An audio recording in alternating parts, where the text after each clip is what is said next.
welcome all of you, and also thank you for coming. You see, why I am different with other presidential candidates is that I go around the country on road. Not only the state capitals, but local governments and the Igbo rural communities to have first-hand information about the way and manner they live. The road from here, Ado, Ekiti to Osogbo, and of course from Osogbo to Bekuta, and of course the same story from here to Akure, the same story bad roads. And the roads are a reflection of what is happening in other sectors of transportation, like the railway itself, like the waterways, even the aviation industry. And put them together are also a reflection of what is happening in this country in terms of economy, in terms of insecurity that we have, in terms of education, and so on and so forth. And all these put together are reasons why I decided once again to contest. And we are so lucky that this time around, unlike 2015 and 19, I was able to have a ticket now. And the idea of this ticket is to give Nigerians an alternative to PDP and the APC. PDP and APC are one and the same thing. I was part of formation of PDP 1998, so also the formation of the APC. When PDP was bad, we thought we would produce a progressive party. We did, and we won the election at the center and majority of the states. Unfortunately, we went back to square one, or even worse. That's why we decided to pick the New Nigeria People's Party. We want New Nigeria. This Nigeria that we live today have rusted. It has corroded, and something has to be done about it.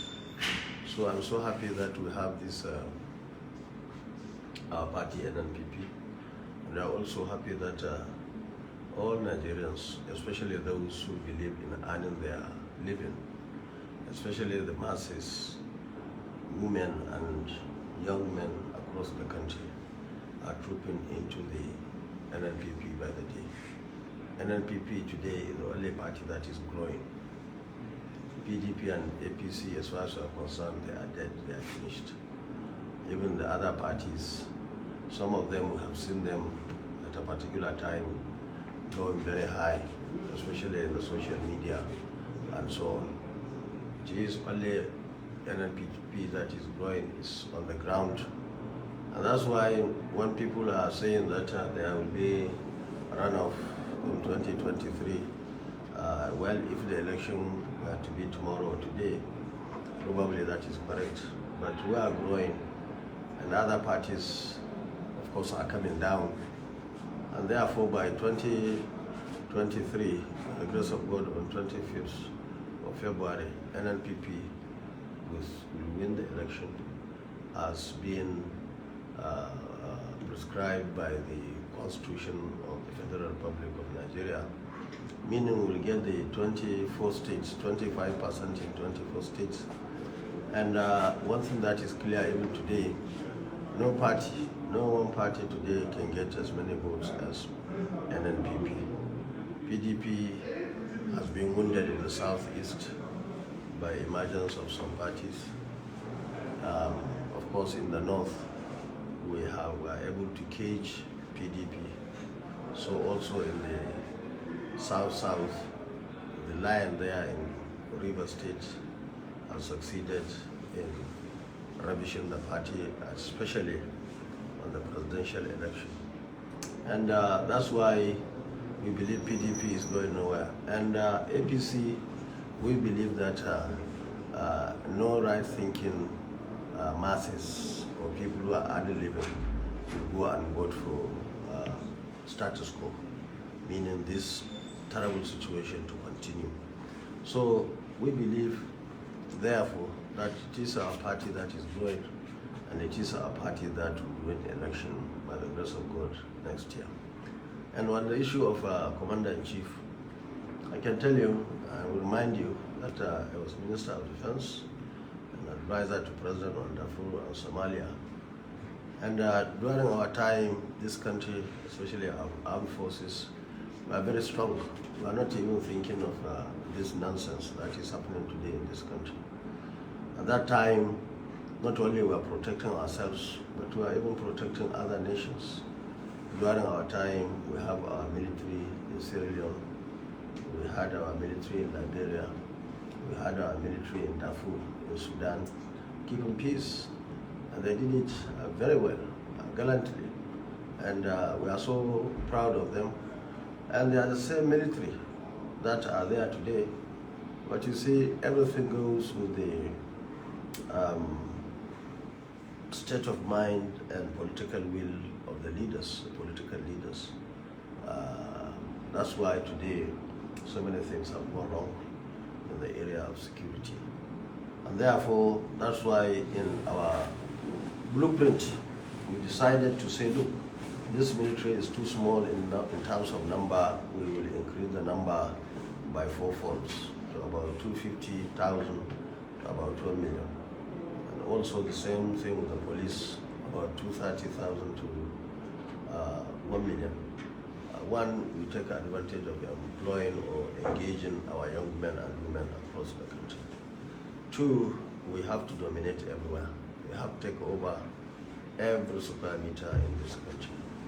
And that's only when our farmers can go to farm, businessmen can move from point A to point B across the country.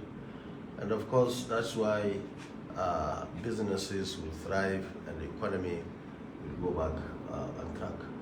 And that's why we, with the number and the training, relevant training, we will take over our assets, especially in Niger Delta, and of course in Northwest, where we have solid minerals and so on, that Nigerians and even foreigners are there just taking our things the way they want. People will only see helicopters moving around to drop somewhere and take whatever they want to other parts of the country or other parts of the world. So we are so happy that we have blueprint that is very relevant. We are the only people who mentioned issues and brought solution to those issues. And one thing that you didn't ask, and I think I should add it, is the issue of education. We have noted that there are too many out-of-school children in this country. That's why we decided that our administration will build at least 500,000 classrooms to 500,000, half million. I'm sorry to cut in. Let me just ask my second question because it has to do with education. I have been following you and your activities since you were governor of Kano State. And I can say it here, sir, without fear of contradiction, that there were hundreds of Kano indigenes that your administration sponsored to countries, various countries of the world. We have pilots as we speak. We have medical doctors that were trained by the best medical facility in the best medical facilities in India and other countries like that. And when you were out of office, Your Excellency, you continued that tradition through the Madugu Kwankwaso Foundation. I would like to ask this question. As President of Nigeria, are you looking at replicating something like that to improve education in Nigeria? Exactly. In fact, we're not only replicating, we are going to bring a lot of initiatives and improvements based on our experience. In fact, it was not hundreds that we sent abroad. We sent over 3,000 in 4 years to 14 countries across the world. And they are all back. In fact, they have all finished their studies. some are back, and some are there as lecturers and so on. In fact, among them, we have 3 that they are the most cited scientists in the world, not in Africa. 3 of them out of few scientists in the world. Today, they are the most cited scientists. So we are so happy that we have done that. And most of the universities and other tertiary institutions, especially in northern Nigeria, are being taken over by those young men and women as lecturers. We will continue improving our tertiary institutions in the country. And not only that, I'm sure you are aware of our children. In fact, we selected at Kalam, we sent 412 students in 4 years. We selected Bells University here in Ekiti State. We sent 300. We sent 200 to Crescent University. So also 300 to Ignedian University and 25 to Apti in Adamawa. Just to ensure that the souls of the masses rub shoulders with the soul and daughters of the so-called rich people in this country. And also, we selected 4 universities at that time, special universities under the federal government. The University of Madugu, Usman Danfodio in Sokoto, Ahmadu Bello University and Al-Kalam. And we built 300-bed hostel for each one of them free of charge. That's all there. And they took our students. In fact, when I was leaving, 2 universities that we built, Northwest University and the Kano University of Science and Technology, were bitterly complaining that they didn't have enough students from Kano. So by the time we were living in Kano, there was nobody with university qualification that did not get admission somewhere. And actually, we sponsor them 100%, either abroad or within the country. We established 26 institutes. And on the issue of primary that I started mentioning, there was no child, because we built thousands of blocks, classrooms, offices, toilets. Everybody was accommodated in primary. In fact, we had to encourage parents and children by way of giving them 2 sets of uniform free of charge, and of course free feeding. We are the first to start it in 1999. So we have done so well in that regard, and we are going to do it similar thing at the national level. That's why we are going to build over 500,000 classrooms, and also quite a number of toilet facilities and offices for the staff across the country. Meaning within 4 years we will have finished mopping all the children that are out of school and go back.